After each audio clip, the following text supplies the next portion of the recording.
Malaking inamin netong si Kai Sotto sa isang panayam matapos nga tong opisyal na pagre-retiro ni Japet para sa Gilas Pilipinas.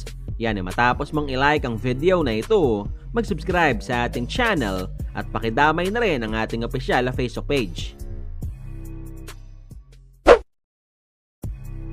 Last Monday nga mga bulero, maraming Pinoy fans ang paniguradong natulog ng masaya matapos magawa ng mga bata ni Tim na may panalo itong kanilang 2 straight games kalaban ng Guam. Pero maliban nga rito, nabangan din sa gabing yan itong opisyal na pagre-retiro ni Aguilar matapos ang kanyang 16 na taong serbisyo para sa bansa. Very thankful ako sa moments na nakasama ko yung mga future Gilas, sa mga young guys. Very thankful ako sa moment na nagkasama kami on and off the court. So yun. Yes sir. I thought akala ko madami akong fitting na mag-retire na ako yung gold. But this one mas sweet, parang gano'n kasi very nostalgic sa akin. So.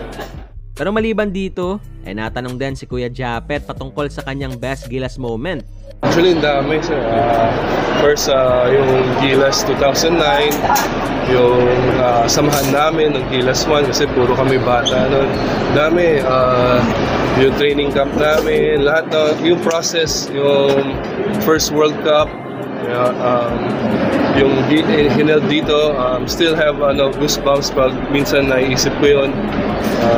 Tapos yun yung tuloy-tuloy na progress ng Philippine team. So very ang dami talaga. Off of my head, sobrang dami talaga. Pero maliban dyan, nagbigay din ng komento itong si Aguilar regarding sa mga batang players ng Gilas ngayon.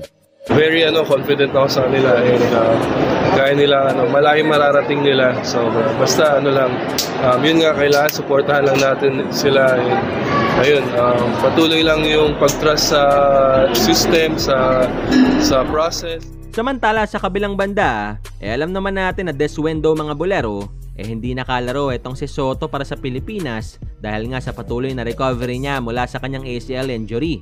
Kaya naman sa isang panayam, hininga na lang to ng opinion regarding sa kanyang naging experience dito sa dalawang veteranong big man ng Gilas, including itong si Kuya Japet. Medyo may starstruck moment, especially nung first time ko naging teammate si Kuya Japs and first time ko naging teammate si Kuya Jun. Iba yung pakiramdam lalo na sa court.